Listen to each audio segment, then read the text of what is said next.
আমাদের আলোচ্য বিষয় পানিপথের প্রথম যুদ্ধ। 1526 খ্রিস্টাব্দে 21 এপ্রিল মুঘল সম্রাট বাবর এবং লোদি বংশের শেষ সুলতান ইব্রাহিম লোদির সাথে ঐতিহাসিক পানিপথ প্রান্তরে যে যুদ্ধ সংঘটিত হয়েছিল, ইতিহাসে তাকে প্রথম পানিপথের যুদ্ধ বলা হয়।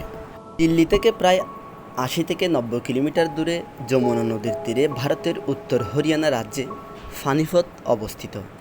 এই যুদ্ধের ফলে সম্রাট বাবর দিল্লির সিংহাসন আরোহণ করেছিলেন এবং লোদি বংশের পতন ও দিল্লি সালতানাতের অবসান হয়েছিল।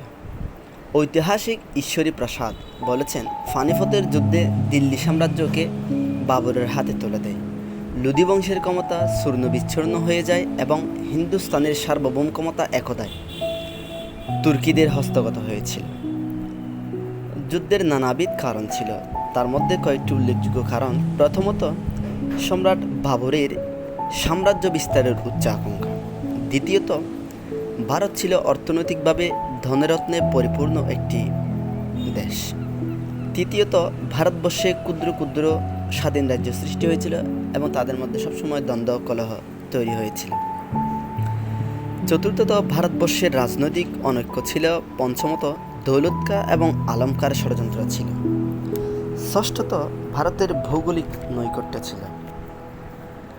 ঘটনাটা হচ্ছে 1526 সালের 21 এপ্রিল বাবর মাত্র 12,000 থেকে 15,000 সৈন্য সাথে ওস্তাদ আলী মুস্তাফা এবং তার পুত্র হুমায়ুন ও কামরান। অন্যদিকে ইব্রাহিম লোদির 1 লক্ষাধিক সৈন্য ও 100 হস্তি বাহিনী উভয়ে পানিপথ প্রান্তরে 8 দিন যুদ্ধ করেছিল। পরিশেষে ইব্রাহিম লোদি বাবরের কামান ও আগ্নেয়াস্ত্রের আঘাতে যুদ্ধে পরাজিত হয়েছিল। ফলাফলটা ছিল, প্রথমত, দিল্লি সালতানাতের পতন হয়েছিল। দ্বিতীয়ত, মুঘল সাম্রাজ্যের সূচনা হয়েছিল ভারতবর্ষে। তৃতীয়ত, সর্বপ্রথম বাবর এই যুদ্ধে কামান ও গোলাবারুদের ব্যবহার করেছিলেন। চতুর্থত, রাজনৈতিক সাফল্য ছিল। বাবরের দক্ষ ও সাহসী সেনাবাহিনী ছিল এবং প্রচুর ধন সম্পদ সম্রাট অর্জন করেছিল। ঐতিহাসিক কেকে দত্ত বলেন, পানিপথের যুদ্ধের নিজস্ব তাৎপর্য এই যে এর মাধ্যমে ভারতবর্ষে মুঘল শাসন প্রতিষ্ঠা লাভ করে। পরিশেষে বলা যায়, এটি ছিল একটি ভাগ্য নির্ধারণকারী যুদ্ধ।